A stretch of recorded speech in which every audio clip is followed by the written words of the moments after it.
கிறிஸ்தேசுக்குள் மிக பிரியமானவர்களே, அக்டோபர் மாதம் 10ஆம் தேதி வெள்ளிக்கிழமை இந்த நாளை நாம் காணவும் அவருடைய பரிசுத்த சமூகத்தில் கடந்து வந்து நன்றியோடு கடவுளை ஆராதிக்கவும் தந்த பாக்கியத்திற்காக கடவுளுக்கு நன்றி சொல்வோம். இந்த ஆராதனையில் இணைந்திருக்கிற உங்கள் யாவரையும் இயேசு கிறிஸ்துவின் இனிய நாமத்தில் அன்போடு வாழ்த்தி வரவேற்றுக் கொள்கிறோம். நம்முடைய பிரார்த்தனையின் ஆரம்பம் பிதா, குமாரன், பரிசுத்த ஆவி ஆகிய திரியே கடவுளுடைய நாமத்தில் உள்ளது. ஆமேன். ஜெபிப்போம். துதிகளின் மத்தியிலே வாசமாய் இருக்கிற பரிசுத்தமுள்ள எங்கள் நல்ல கடவுளே, மகிழ்ச்சி நிறைந்த இந்த அதிகாலை பொழுதற்காக உமக்கு நன்றி சொல்கிறோம். மீண்டும் ஒரு நாளை கூட எங்கள் ஆயுள்களோடு கூடி தந்ததற்காக உம்மை போற்றுகிறோம். ஆண்டவரே, நீர் எங்களுக்கு தந்த ஜீவன் பலன் சுகத்திற்காக நன்றி நிறைந்த இருதயத்தோடு உம்முடைய திருமுகத்தை நோக்கி பார்க்கிறோம். நேரடியாகவும் முகநூல் வழியாகவும் பின்பு இணையதளம் வழியாகவும் இந்த தொழுகையிலே தங்களை இணைத்துக் கொள்கிற ஒவ்வொருவரையும் ஆண்டவர் நோக்கி பாரும். இந்த ஆராதனை எங்கள் ஒவ்வொருக்கும் ஆசீர்வாதமாக இருக்க நீர் கிருபை தாரும். ஏறெடுக்கிற ஜெபங்களுக்கு பதில் தாரும். கேட்கிற வசனங்களை கொண்டு எங்களை ஆண்டவர் ஆசீர்வதியும். உள்ளத்தின் ஆழத்திலிருந்து மனமகிழ்ச்சியோடு நிறைவோடு பாடி துதித்து உம்முடைய நாமத்தை மகிமைப்படுத்த அருள் தாரும். உம்முடைய திரு சமூகத்திலிருந்து ஆரம்பிக்கிற இந்த நாள் முழுவதும் கர்த்தருடைய அருள் பிரசன்னத்தினால் எங்களை நிறைத்தருளும். கிறிஸ்து இயேசு நாமத்தில் தாழ்மையை கேட்கிறோம் எங்கள் ஜெபங்கள் நல்ல பிதாவே. ஆமேன். 72வது பாடலை பாடுவோம்.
138வது சங்கீதத்தை முறைமுறையாக படிப்போம். பாடல் புத்தகத்தில் 220வது பக்கம். சங்கீதம் 138. என் முழு இருதயத்தோடும் உமக்கு நன்றி செலுத்துவேன், தேவர்களுக்கு முன்பாக உம்மை புகழ்ந்து பாடுவேன்.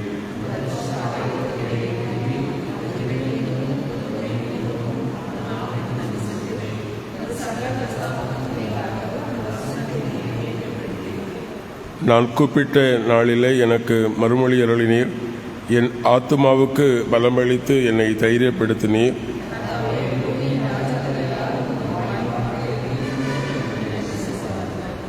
கர்த்தரின் மகிமை மேன்மை உள்ளதென்று அவர்கள் கர்த்தரின் வழிகளை பற்றி பாடுவார்கள்.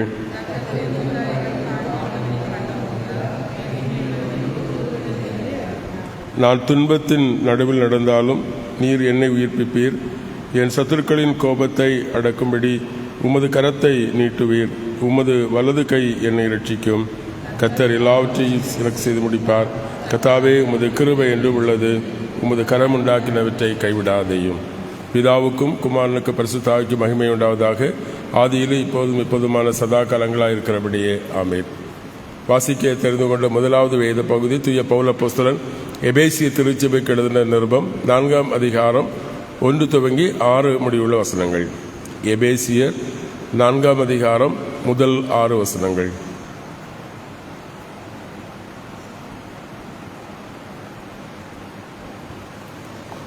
எபேசியர் 4ஆம் அதிகாரம் முதல் 6 வசனங்கள்.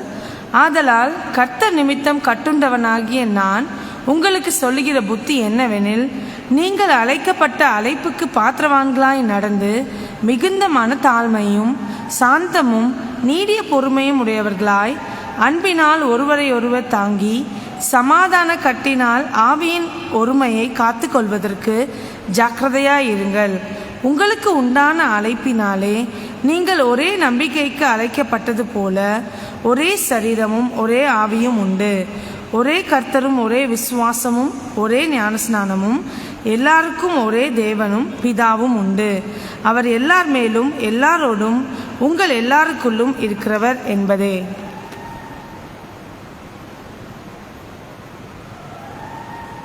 வாசிக்கப்படும்படி தெரிந்து கொண்ட நற்செய்தி வேத பகுதி மத்தேயு எழுதிய நற்செய்தி நூல் 22ஆம் அதிகாரம் வசனங்கள் 8 துவங்கி 14 முடிய உள்ள வேத பகுதியை படி கேட்கலாம். மத்தேயு 22ஆம் அதிகாரம் வசனங்கள் 8 முதல். அப்பொழுது அவன் தன் வேலைக்காரரிடம், கல்யாண விருந்து ஆயத்தமாயிற்று, அழைக்கப்பட்டவர்களோ அதற்கு அபாத்திரமாய் போனார்கள். ஆகையால் நீங்கள் வழி சந்துகளிலே போய் காணும் யாவரையும் கல்யாணத்திற்கு அழைத்து கொண்டு வாருங்கள் என்றார். அந்த வேலைக்காரர் வழிகளிலே போய் தாங்கள் கண்ட நல்லார் பொல்லார் யாவரையும் கூட்டிக் கொண்டு வந்தார்கள்.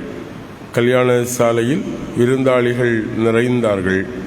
விருந்தாளிகளை பார்க்கும்படி ராஜா உள்ளே வந்தபோது கல்யாண வஸ்திரம் தரித்திராத ஒரு மனுஷனை அங்கு கண்டு, சிநேகிதனே, நீ கல்யாண வஸ்திரம் இல்லாதவனாய் இங்கே எப்படி வந்தாய் என்று கேட்க பதில் சொல்ல அவனுக்கு வாயில்லை.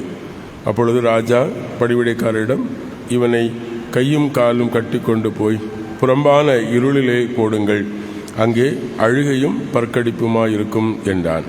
இப்படியாக அழைக்கப்பட்டவர்கள் அநேகர், தெரிந்தெடுக்கப்பட்டவர்களோ சிலர் என்றார் என்பதே. திருமறை பகுதிகளை படிக்க கேட்டனா நம்முடைய விசுவாசத்தை அப்போஸ்தல விசுவாச அறிக்கையின்படி உறுதி செய்வோம். பரலோகத்தையும் பூலோகத்தையும் படைத்த சர்வவல்ல பிதாவாகிய கடவுளை விசுவாசிக்கிறேன். அவருடைய ஒரே குமாரனும் நம்முடைய ஆண்டவருமாகிய இயேசு கிறிஸ்துவை விசுவாசிக்கிறேன். அவர் கன்னிமடத்தில் பிறந்து பொந்திய பிலாத்தின் கீழ் பாடுபட்டு சிலுவையில் அறையுண்டு மரித்து அடக்கம் பண்ணப்பட்டார். பாதாளத்தில் இறங்கி 3ஆம் நாள் மருத்துவருந்து உயிர்த்தெழுந்தார். பரத்துக்கேறி சர்வவல்ல பிதாவாகிய கடவுளுடைய வலது வசத்து விட்டிருக்கிறார். அவ்விடத்திலிருந்து உயிர்லோரையும் மருத்துவரையும் நியாயந்திருக்க வருவார். பசுத்த ஆவியான விசுவாசிக்கிறேன். பொதுவான பசுத்த கிறிஸ்தவ சபையும் பசுவாண்டிய ஐக்கியமும் பாவ மன்னிப்பும் சரீர விடுதலும் நித்திய ஜீவனுடன் விசுவாசிக்கிறேன். ஆமேன்.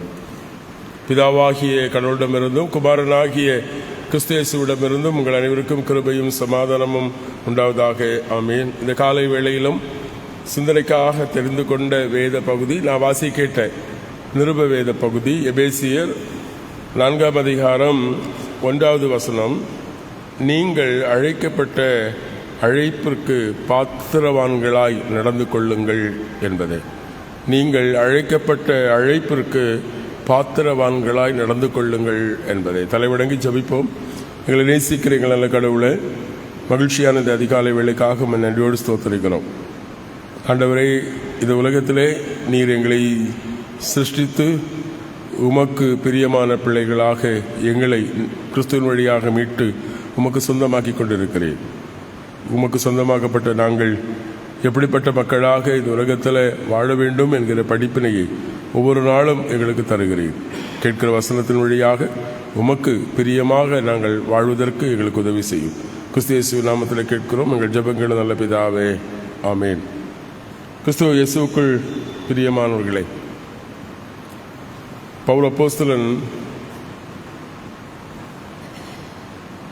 எபேசிய திருச்சபை மக்களுக்கு, அல்ல கிறிஸ்து பவுல் அப்போஸ்தலன் வழியாக நமக்கு தருகிற அழைப்பு, நீங்கள் எல்லாரும் எதற்காக அழைக்கப்பட்டிருக்கிறீர்களோ அதை உணர்ந்து அதற்கு தகுதியானவர்களாய், அதற்கு பாத்திரவானவர்களாய், அதற்கு உரியவர்களாக நீங்கள் நடந்து கொள்ள வேண்டும் என்கிற அழைப்பை வைக்கிறதை நான் பார்க்கிறோம். கிறிஸ்துவுக்குள் பிரியமானவர்களே, கடவுள் நம் ஒவ்வொருவரையும் கிறிஸ்துவின் வழியாக அவருக்கு சொந்தமாக தெரிந்தெடுத்திருக்கிறார். அவர் அழைத்திருக்கிறார். கடவுளுடைய பிள்ளைகள் என்கிற நாமோதயத்தை கடவுள் நமக்கு தந்திருக்கிறார். ஆகவே கடவுளுடைய பிள்ளைகள் என்பவர்கள் மற்றவர்களை விட சிறந்தவர்களாய், மேன்மை நிறைந்தவர்களாய், உயர்ந்தவர்களாக இருக்க வேண்டும். ஏனென்று சொன்னால் பவுல் அப்போஸ்தலன் சொல்கிறார், நாம் உன்னதங்களிலிருந்து வருகிற ஆசீர்வாதங்களினாலே நிரப்பப்பட்டவர். ஆகவே அவருடைய பிள்ளைகளாக அழைக்கப்பட்டிருக்கிற நாமும் நம்முடைய எண்ணங்கள் எல்லாம் மேலானவைகளாக இருக்க வேண்டும். கடவுளை குறித்த, கடவுளை அடுத்த காரியங்களை சிந்திக்கிற, செயல்படுத்துகிற மக்களாக வாழ்வதற்கென்று கடவுள் நம்மை அழைத்திருக்கிறார். ஆகவே கிறிஸ்து நம்மை அவருக்கு சொந்தமாக்கி கொண்டிருப்பது, கடவுள் தம்முடைய குமாரனையே தந்து அவருக்கு நம்மை சொந்தமாக்கி. ஆகவே நாம் ஒவ்வொருவரும் கடவுளுடைய பார்வையிலே விசேஷமானவர்கள். ஆகவே அதை நாம் உணர்ந்து நாம் நடந்து கொள்ள நாம் அழைக்கப்படுகிறோம். எப்பொழுதுமே செருப்பை நாம் வீட்டுக்கு வெளியில தான் கழட்டி விடுவோம். ஆனால் விலையுயர்ந்த ஆபரணங்களை நாம் என்ன செய்வோம்? பீரோவில் வைத்து பூட்டி பாதுகாப்போம். நாம் எல்லோரும் விலை மதிக்கப்பட்டவர்கள், விலை மதிப்பு மிக்கவர்கள். ஆகவே நாம் எப்படிப்பட்டவர்களாய் காக்கப்பட வேண்டும், நடக்கப்பட வேண்டும் என்கிற படிப்பினையை ஆண்டவர் நமக்கு தருகிறார். பவுல் அப்போஸ்தலன் தெசலோனிக்கே திருச்சபைக்கு எழுதின நிருபம் 1 தெசலோனிக்கேயர் 2ஆம் அதிகாரம் 12ஆம் வசனத்திலே, தமது ராஜ்யத்திற்கும் மகிமைக்கும் உங்களை அழைத்திருக்கிற கடவுளுக்கு உகந்தவர்களாய் நீங்கள் நடக்க வேண்டும் என்று சொல்ற. கடவுள் அவருடைய ராஜ்யத்திற்கு சொந்தமாய் கடவுள் நம்மை அழைத்திருக்கிறார். ராஜரீக ஆசாரியர்களாய், உயர்ந்த உன்னதமான ஒரு வாழ்வுக்கென்று கடவுள் நம்மை அழைத்திருக்கிறார். ஆகவே அந்த அழைப்பிற்கு நாம் தகுதியானவர்களாக இருக்க வேண்டும். நான் வாசிக்கிட்ட மத்தேயு நற்செய்தி நூலில் 22ஆம் அதிகாரம் 8ஆம் வசனம் சொல்லுகிறது, அநேகர் அழைக்கப்பட்டிருந்தார்கள், ஆனால் அழைக்கப்பட்ட அநேகர் அதற்கு அபாத்திரர்கள், தகுதியற்றவர்களாய் போனார்கள் என்று சொல்லப்படும். பலவழிலும் கடவுள் நம்மை மீட்டு அவருக்கு சொந்தமாக தெரிந்தெடுத்து நம்மை அவருக்கென்று தகுதிப்படுத்தி இருக்கிறார்கள். ஆனால் நாம் என்ன செய்கிறோம்? அந்த தகுதியை இழந்து போகிறோம். வெளிப்படுத்தல் புத்தகத்திலே நான் வாசிக்கிறோம், ஆட்டுக்குட்டியானவர், வெளிப்படுத்தல் 19ஆம் வசனத்திலே, ஆட்டுக்குட்டியானவரின் கல்யாண விருந்துக்கு அழைக்கப்பட்டவர்கள் பாக்கியவான்கள் என்று சொல்கிறது. பாருங்கள், கிறிஸ்து அவர் மீண்டும் வரப்போகிறார். அவரை சந்திப்பதற்கு கடவுள் நம்மை ஆயத்தப்படுத்துகிறார். ஆகவே அந்த விருந்திற்கு கடவுள் நம்மை தகுதிப்படுத்தி பாக்கியமாக வைத்திருக்கிறார். மத்திய 28ஆம் அதிகாரத்தில் அங்கே ராஜா ஒரு விருந்தை ஆயத்தம் செய்திருக்கிறார். விருந்திலே அழைக்கப்பட்டவர்கள் அதற்கு தகுதியற்றவர்களாய் போனார்கள்.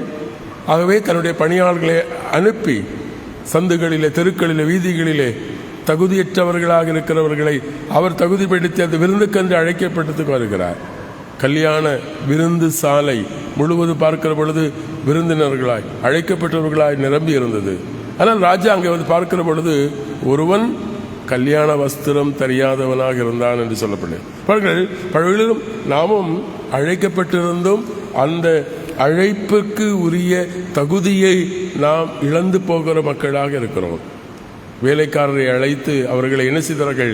ராஜ்யத்திற்கு புறம்பாக்கப்படுகிறார். நம்முடைய வாழ்க்கையிலும் அப்படிதான். கடவுள் அவருடைய பிள்ளைகளாக நாம் அழைக்கப்படுவதற்கு அவர் நமக்கு பாக்கியம் தந்திருக்கிறார். அதை உணர்ந்து நாம் வாழ தவறுகிற பொழுது கடவுள் நமக்கு தந்திருக்கிற அந்த சிரேஷ்டமான வாழ்வை நாம் இழந்து போகிற மக்களாக இருப்போம். ஆகவே கடவுள் நம்மை எச்சரிக்கிறார். நீங்கள் எப்படிப்பட்டவர்களாய் வாழ அழைக்கப்பட்டிருக்கிறீர்கள் என்பதை உணர்ந்து அதற்கென்று வாழ்வதற்கு, நடந்து கொள்வதற்கு நீங்கள் உங்களை தகுதிப்படுத்திக் கொள்ளுங்கள் என்கிற அழைப்பை கடவுள் நமக்கு தருகிறார்.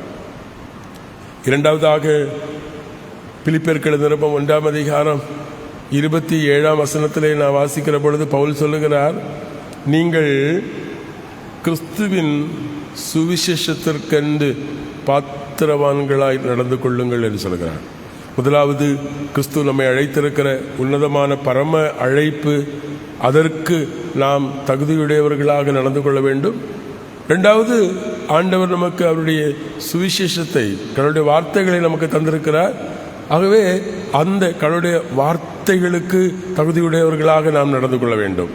பாருங்கள், கடவுள் இந்த உலகத்தை படைத்து இஸ்ரவேல் மக்கள் தங்களுடைய அடிமைத்தனத்திலிருந்து மீட்கப்பட்ட பொழுது கடவுள் இஸ்ரவேல் மக்களுக்கு நியாயப்பிரமாணத்தை கொடுக்கிறார். நீங்கள் என் ஜனம், ஆகவே நான் பரிசுத்தராக இருக்கிறது போல நீங்களும் பரிசுத்தராக இருங்கள் என்று சொல்லி அவருக்கு கட்டளைகளை கொடுக்கிறதை பார்க்கிறோம். கட்டளைகளை கொடுக்கிறது மாத்திரமல்ல, அந்த கட்டளையின்படி வாழ வேண்டும் என்கிற வேண்டுகோளையும் வைக்கிறார். ஆனால் வேதம் சொல்லுகிறது, கடவுள் தூதர்களுக்கு அப்படி நியாயப்பிரமாணம் கொடுக்கவில்லை, கட்டளைகள் கொடுக்கவில்லை, கடவுளுடைய வார்த்தைகளை கொடுக்கவில்லை. ஆனால் கடவுள் நமக்கு, அவருடைய சாயலிலே படைக்கப்பட்ட நமக்கு அவருடைய பிரமாணங்களை தருகிறார். நாம் நியாயப்பிரமாணத்தை மீறி போட்டபடியினாலே கடவுள் தாமே தம்முடைய குமாரனை இந்த உலகத்திலே அனுப்பி அவர் வழியாக நியாயப்பிரமாணத்தை நிறைவு செய்கிறார், பூர்த்தீகரிக்கிறார். அவர் கடவுளுடைய கட்டளைகளை அவர் என்ன செய்கிறார்? கீழ்ப்படிந்து நடக்கிறார். நடந்த பிற்பாடு கிறிஸ்து நமக்கு ஒரு புதிய பிரமாணத்தை தருகிறார். அதான் பவுல் அப்போஸ்தலர் எபேசியருக்கு சொல்லுகிற பொழுது கடவுள் நமக்கு புதிய பிரமாணத்தை, இயேசுவும் திருமறை நமக்கு தெளிவாக சொல்லுகிறது. கிறிஸ்து நியாயப்பிரமாணத்தை மீறி அவர் கீழ்ப்படிந்து நடந்ததினாலே அவர் நியாயப்பிரமாணத்தை நிறைவேற்றி நமக்கு நியாயப்பிரமாணம் முழுமையும் உள்ளடக்குகின்ற அன்பின் பிரமாணத்தை தந்திருக்கிறார்.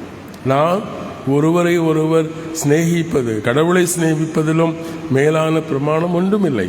ஆகவே கடவுள் கிறிஸ்துவின் வழியாக நமக்கு தருகிற சுவிசேஷம், நீ தண்டனையிலிருந்து தப்புவித்திருக்கிறார். ஆண்டவர் இயேசு கிறிஸ்து பாடுபட்டு எனக்காக மரித்தது நிமித்தமாக என்னுடைய பாவங்களிலிருந்து என்னை மீட்டுக் கொண்டிருக்கிறார். அவர் எனக்கு பரிசுத்தமான வாழ்வை தந்திருக்கிறார். ஆகவே நான் இனி கிறிஸ்து நிறைவேற்றி இருக்கிற அந்த அன்பின் பிரமாணத்தை கைக்கொள்ளுகிறவனாக அழைக்கப்பட்டார். அதான் சொல்லுகிறார், பவுல் சொல்லுகிறார், கிறிஸ்துவின் வழியாக நமக்கு தரப்பட்ட சுவிசேஷம் அதான். கிறிஸ்து என்னை மீட்டுக் கொண்டிருக்கிறார். என் வழியாக கடவுள் அநேகரை மீட்பதற்காக கடவுள் எனக்கு அன்பின் பிரமாணத்தை அவர் சொல்லுகிறார். பாருங்கள், எபேசியர் 4ஆம் அதிகாரத்தில் அவர் சொல்லுகிற பொழுது, உங்கள் அழைப்புக்குரிய ஒரே நம்பிக்கையில் நீங்கள் அழைக்கப்பட்டது போல மனத்தாழ்மையிலும் நீடிய பொறுமையிலும் சார்ந்த அன்பிலும் ஒருவரை ஒருவர் தாங்கிக் கொள்ளுங்கள். அன்பு, கிறிஸ்து அவர்களை வெளிப்படுத்தப்பட்ட அன்புக்குரியவர்களாக நாம் நடந்து கொள்ளவும், ஒருவரை ஒருவர் சிநேகிக்கவும், ஒருவரை ஒருவர் சார்ந்து வாழக்கூடிய பிரமாணத்தை கடவுளும் தர. அன்பு இல்லாமல் ஒருவனும் கடவுளை தரிசிக்க முடியாது. கடவுளுடைய மேன்மையை நாம் உணர்ந்து கொள்ள முடியாது. ஆகவே இரண்டாவது ஆண்டவர் நமக்கு தந்திருக்கிறது, கிறிஸ்துவின் வழியாக நமக்கு தரப்பட்ட அன்பின் சுவிசேஷத்தின்படி நடந்து கொள்ள நாம் அழைக்கப்படுகிறோம். மூன்றாவதாக, நாம் கடவுள் இந்த உலகத்திலே நம்மை அவருடைய ராஜ்யத்திலே, கடவுளுடைய ஆளுகையிலே, அரசிலே கடவுளுடைய மக்களாக வாழ நாம் அழைக்கப்பட்டிருக்கிறோம். ஆகவே கிறிஸ்துவுக்குள் பிரியமானவர்களே, நாம் பரலோக, நம்முடைய குடியுரிமை என்பது கடவுள் இந்த உலகத்திற்குரியவர்கள் அல்ல நாம். ஆனால் நாம் இந்த உலகத்திற்குரியவர்களாக நடந்து கொண்டிருக்கிறோம். இருளுக்குரியவர்களாய், பிசாசுக்குரியவர்களாக நடந்து கொண்டிருக்கிறோம். ஆனால் ஆண்டவர் நம்மிடத்தில் எதிர்பார்க்கிறது, நாம் நமக்கு கடவுள் தந்திருக்கிற பரலோக ராஜ்யத்தின் பிரஜைகளாக நாம் நம்மை வாழ்வதற்கு அர்ப்பணிக்க நாம் அழைக்கப்படுகிறோம். மத்தேயு 25ஆம் அதிகாரத்தில் ஆண்டவர் இயேசு கிறிஸ்து உவமை சொல்லுகிற பொழுது, நான் பசியாக இருந்தேன், தாகமாக இருந்தேன், துயரற்று இருந்தேன், சிறையில் இருந்தேன் எல்லாம் சொல்லிட்டு அவர் சொல்லுவார், இந்த சிறியரில் ஒருவரில் நீங்கள் எதை செய்தீர்களோ அதை எனக்கே செய்தீர்கள் என்று சொல்லி அவர் சொல்லுவார், வாருங்கள் பிதாவினாலே ஆசீர்வதிக்கப்பட்டவர்களை, உலகம் உண்டானது முதல் உங்களுக்காக ஆயத்தம் பண்ணி இருக்கிற அந்த ராஜ்யத்தை சுதந்திரித்துக் கொள்ளுங்கள் என்று சொல்லுவார். ஆண்டவர் சொல்லுவார், நீங்கள் கடவுளுடைய ராஜ்யத்திற்கு உகந்தவர்களாக இந்த உலகத்தில் எளிய மக்களுக்கு உங்களுடைய அன்பை பகிர்ந்து கொடுத்தீர்கள். ஆகவே நீங்கள் ராஜ்யத்துக்கு உரியவர்களாக நடந்து கொண்டீர்கள். ஆகவே வாருங்கள் என் மக்களை, நான் உங்களுக்கு உலகத் தோற்றத்துக்குன்பாக ஆயத்தப்படுத்தி இருக்கிற அந்த கடவுளுடைய ராஜ்யத்தில் பிரவேசியுங்கள் என்கிற அழைப்பை கடவுள் நமக்கு தந்திருக்கிறார். அந்த அழைப்பை நாம் ஏற்றுக்கொண்டவர்களாய் ஆண்டவருடைய சமூகத்தில் நாம் நம்மை முழுமையாய் ஒப்புக் கொடுக்கிற பொழுது அவருக்கு உகந்த மக்களாய் நாம் வாழவும், நாம் வாழுகிற இந்த உலகத்தை அவருக்கு உகந்ததாய் சொந்தமாக்கிக் கொள்ளவும் கடவுள் தம்முடைய உன்னதமான குமாரன் வழியாக நமக்கு வெளிப்படுத்தப்பட்டிருக்கிற அன்பை நாம் சுவைக்கவும் பகிர்ந்து கொள்ளவும் கடவுள் நமக்கு பாக்கியம் தருவார். அப்படிப்பட்ட ஒரு பரிசுத்தமான பாக்கியமான மக்களாய் நடந்து கொள்ள தூய ஆவியானவர் நம்ம ஒவ்வொருக்குள்ள கிரியை செய்வாராக. ஆமீன். எல்லா புத்திக்கும் மேலான தெய்வீக சமாதானம் நம்முடைய நினைவுகளையும் சிந்தனைகளையும் கிறிஸ்து இயேசுவுக்குள் காத்து வழி நடத்துவாராக. ஆமீன். 560வது பாடலை நாம் இணைந்து பாடுவோம்.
கர்த்தரை நோக்கி ஜெபிப்போம். அளவில்லாத இரக்கமும் மிகுந்த அன்பும் கிருபை நிறைந்த நல்ல கடவுளே, மகிழ்ச்சியான இந்த அதிகாலை பொழுதற்காக உமக்கு நன்றி. ஒரு புதிய நாளை தந்தீர். இந்த நாள் முழுவதையும் கர்த்தர் ஆசீர்வதியும். ஆண்டவரே, கிறிஸ்துவின் வழியாக கடவுள் எங்களுக்கு தந்திருக்கிற அழைப்பை உணர்ந்து பரம அழைப்பிற்கு பாத்திரவான்களாய் மேலானவைகளை சிந்திக்கிற, செயல்படுத்துகிற, வாழுகிற மக்களாக எங்களை அர்ப்பணிக்க ஆண்டவர் தந்த பாக்கியத்திற்காக நன்றி. கிறிஸ்துவின் வழியாக எங்கள் வாழ்வில் நிறைவேற்றி இருக்கிற அன்பின் சுவிசேஷத்தை, ஆண்டவரே, அன்பின் கட்டளைகளை நாங்கள் கைக்கொள்ளுகிற மக்களாக, அதற்கு தகுதியுடைய மக்களாக நாங்கள் வாழ்வதற்கும், கடவுள் எங்களுக்கென்று ஆயத்தப்படுத்தி இருக்கிற பரலோக வாழ்வை சுதந்திரித்துக் கொள்வதற்கு எங்களை தகுதிப்படுத்துகிற மக்களாக நாங்கள் வாழ்வதற்கு ஆண்டவர் எங்களுக்கு தருகிற படிப்பினைகளுக்காக உமக்கு நன்றி. பல வேளைகளிலும் ஆண்டவர் எங்களுக்கு தந்திருக்கிற இந்த உன்னதமான பாக்கியத்தை இழந்து போகிற மக்களாக இருக்கிறோம். அநேகர் அழைக்கப்பட்டிருந்தோம், ஆண்டவரே, வெகு சிலரே தெரிந்தெடுக்கப்படுகிறார்கள் என்று ஆண்டவர் நீர் வேதத்தில் எங்களுக்கு படிப்பினை தருகிறேன். ஆண்டவரே, பல சந்தர்ப்பங்களிலே கடவுளே, நாங்கள் கல்யாண வஸ்திரம் தெரியாதவர்களாய், ஆயத்தமற்றவர்களாய், தகுதியற்றவர்களாய் காணப்படுகிறோம். ஆகவே உம்முடைய சமூகத்திலிருந்து தள்ளப்பட்டு விடுகிறோம் என்பதை உணர்ந்து ஆண்டவரே, எங்களை உம்முடைய கரங்களில் ஒப்புக் கொடுக்கிறோம். ஆண்டவர்களை தகுதிப்படுத்தும். எங்கள் பாவங்களையும் குறைகளையும் அக்கிரமங்களையும் மன்னித்து ஆண்டவரே, நாங்கள் எதற்காக அழைக்கப்பட்டிருக்கிறோமோ அந்த அழைப்பை உணர்ந்து நாங்கள் வாழ்வதற்கு நீர் கிருபை தாரும். இந்த அதிகாலை பொழுதிலும் உம்முடைய வசனங்களை கேட்கிற உம்முடைய பிள்ளைகளை ஆண்டவரே, உமக்கு சொந்தமாய் வாழ்வதற்கு, உமக்கு பிரியமாய் வாழ்வதற்கு உம்முடைய ஆவியானவரை கொண்டு அவர்களை வசனத்தின் வழியை பலப்படுத்தி காத்துக்கொள்ளும். ஆண்டவரே, இந்த ஆராதனைகளில் தங்களை இணைத்துக் கொள்ளுகிற யாவரையும் நினைந்து உமக்கு நன்றி சொல்கிறோம். சபை குடும்பங்களாக, ஆண்டவரே, தூர இடங்கள் வெளியூர்களிலிருந்து சொந்தங்களாக, நண்பர்களாக அநேகர் திரளாய் உம்முடைய வார்த்தைகளை கேட்கவும் ஆலயத்தில் கடந்து வந்து உம்மை ஆராதிக்கவும் நீ தருகிற பாக்கியங்களுக்காக உமக்கு நன்றி சொல்கிறோம். எத்தனையோ மக்களுக்கு கொடுக்கப்பட்ட இந்த வாய்ப்பு, ஆண்டவரே, அவர்கள் அதை இழந்து போகிற தருணங்களிலே கடவுள் எங்களுக்கு இந்த சிரேஷ்டமான பாக்கியத்தை தந்திருக்கிறீர் என்பதை உணர்ந்து உமக்கு நன்றி சொல்கிறோம். தொடர்ந்து உம்முடைய திரு சமூகத்தில் ஆண்டவரே, நாங்கள் நாடுகிற மக்களாய் வாழ்வதற்குரிய பாக்கியத்தை எங்களுக்கு தாரும். எங்கள் திருச்சபின் குடும்பங்களை ஆசீர்வதியும். வெளியூர்களிலே கடற்கரை தூர தேசங்களில் இருக்கிற நம்முடைய பிள்ளைகளை கர்த்தர் கண்ணோக்கி பாரும். எங்கள் குடும்பங்களிலும் ஆண்டவர் தந்திருக்கிற வயோதிக பெற்றோர்கள், அவர்களுக்கு வேண்டிய நல்ல சுகத்தை தாரும். குடும்பங்களில் பலகீனங்களோடு வியாதிகளோடு காணப்படுகிற மக்களை சந்தியும். அவர்களுக்கு அளிக்கப்படுகிற மருத்துவ பணியிடங்களை, தேவைகளை கர்த்தர் சந்தியும். நல்ல சுகத்தையும் ஆரோக்கியத்தையும் ஒவ்வொரு நாளும் ஆண்டவர் நீர் தாரும். படிக்கிற பிள்ளைகளை ஆசீர்வதியும். அவருடைய கல்வியிலே உம்முடைய கிருபை இருக்கட்டும். வாலிப சகோதர சகோதரிகள் ஒவ்வொருவரையும் கர்த்தர் கண்ணோக்கி பாரும். அவருடைய உயர்கல்வி, எதிர்கால வாழ்வு, வேலை வாய்ப்பு, குடும்ப உறவுகள் அனைத்தையும் ஆண்டவர் நன்மையினாலே நிறைத்து ஆசீர்வதியும். கர்ப்பஸ்திரிகளை கர்த்தர் கண்ணோக்கி பாரும். புத்திர சிலாக்கள் எதிர்பார்த்திருக்கிற மக்களுக்கு கற்பத்தின் கனிகளை தந்து ஆசீர்வதியும். ஆண்டவரே, எங்கள் குடும்பங்களில் என்னென்ன தேவைகளோடு உம்முடைய திருமுகத்தை நோக்கி பார்க்கிறோமோ கர்த்தர் ஒவ்வொரு தேவைகளை சந்தியும். வேலை வாய்ப்புகளுக்காக, போட்டித் தேர்வுகளை சந்திக்கிற உடைய பிள்ளைகள் அதற்காக தங்களை ஆயத்தப்படுத்தி கொண்டிருக்கிற தருணங்களிலே கர்த்தருடைய பிரசன்னத்தை அங்கிருந்து ஆண்டவரே, எங்கள் பிள்ளைகள் குடும்பங்களிலே நல்ல வேலை வாய்ப்புகளை தந்து கர்த்தரை சேவிக்கிற பிள்ளைகளாய் காணப்பட தேவன் நீர் கிருபை தர வேண்டுமாக ஜெபிக்கின்றோம். ஆண்டவரே, எங்கள் திருச்சபை சார்ந்த அன்பு சகோதர திருவாளர் கிறிஸ்டோபர் அவர்களுக்காக நாங்கள் ஜெபிக்கிறோம். ஆண்டவரே, விபத்து ஏற்பட்டு மருத்துவமனையில் அனுமதிக்கப்பட்டு சிகிச்சை பெற்று வருகிற தம்முடைய மகனுக்கு வேண்டிய சிகிச்சைகளை ஆண்டவர் தருகிறீர். தொடர்ந்து விரைவாகவே பூரண ஆரோக்கியத்தையும் சுகத்தையும் பெற்றுக்கொள்ள ஆண்டவர் நீர் கிருபை தாரும்.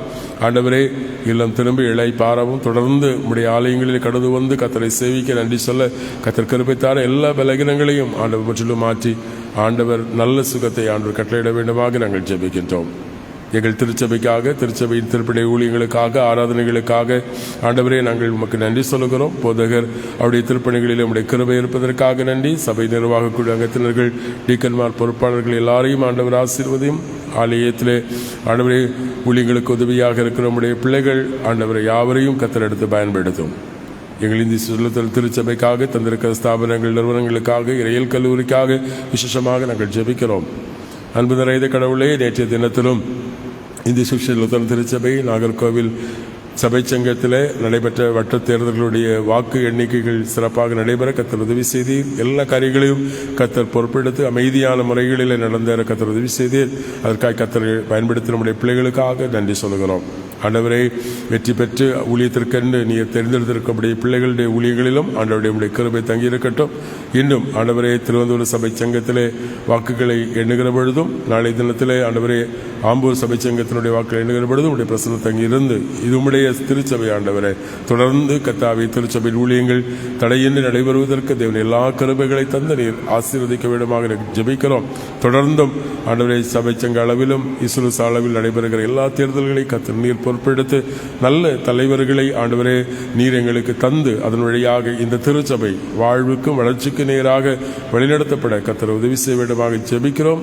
ஆண்டவரே இந்த திருச்சபையின் வாழ்வை விரும்புகிற அதற்காக எடுக்கிற ஜபங்களை எல்லாம் கேட்டு எங்கள் திருச்சபைகளை ஊழியங்களை கர்த்தர் ஆசீர்வதிக்க வேண்டுமாக ஜெபிக்கிறோம். இந்த நாள் முழுவதையும் ஆண்டவரே உம்முடைய கரங்களில் எங்களை ஒப்புக் கொடுக்கிறோம். ஆண்டவர் குகந்த விதத்தில் நாங்கள் வாழ்வதற்கு எங்களை வழிநடத்தும். தீமை பொல்லாப்புக்கெல்லாம் விலக்கி பாதுகாத்துக் கொள்ளும். குறைகள் எல்லாவற்றை பொறுத்துக் கொள்ளும். இயேசு கிறிஸ்து நாமத்திலே மிகவும் தாழ்மையாக கேட்கிறோம் எங்கள் ஜெபங்கள் நல்ல பிதாவே, ஆமேன். பரமண்டலங்களில் இருக்க எங்கள் பிதாவே, உம்முடைய நாமம் பரிசுத்தப்படுவதாக, உம்முடைய ராஜ்யம் வருவதாக, உம்முடைய சித்த பரமண்டலத்திலே செய்யப்படுவது போல பூமியிலே செய்யப்படுவதாக. அதனுடைய ஆகாரத்தை எங்களுக்கு தாரும். எங்கள் கனால் நாங்கள் மனிதர்கள் போல எங்கள் பாவங்களை எங்களுக்கு பண்ணி எங்களை சோதனைக்கு உட்பட நாமத்தையும் இழுத்துக் கொள்ளும். ராஜ்யம் வல்லமையும் மகிமையும் என்றென்றைக்கும் உடையவர்களே, ஆமேன். நம்முடைய ஆண்டவராகிய இயேசு கிறிஸ்துவின் கிருபை, பிதாவாகிய எங்களுடைய அன்பு, துயாவியானுடைய அந்யோன்யக்கும் வழிநடத்தலும் சமாதானம் உங்கள் அனைவரோடும் இன்னும் என்று சதா கால தங்கி தரித்திருப்பதாக, ஆமீன். என் ஆத்துமாவே கர்த்தரை ஸ்தோத்திரி, என் உள்ளமே பரிசுத்த நாமத்தை ஸ்தோத்திரி.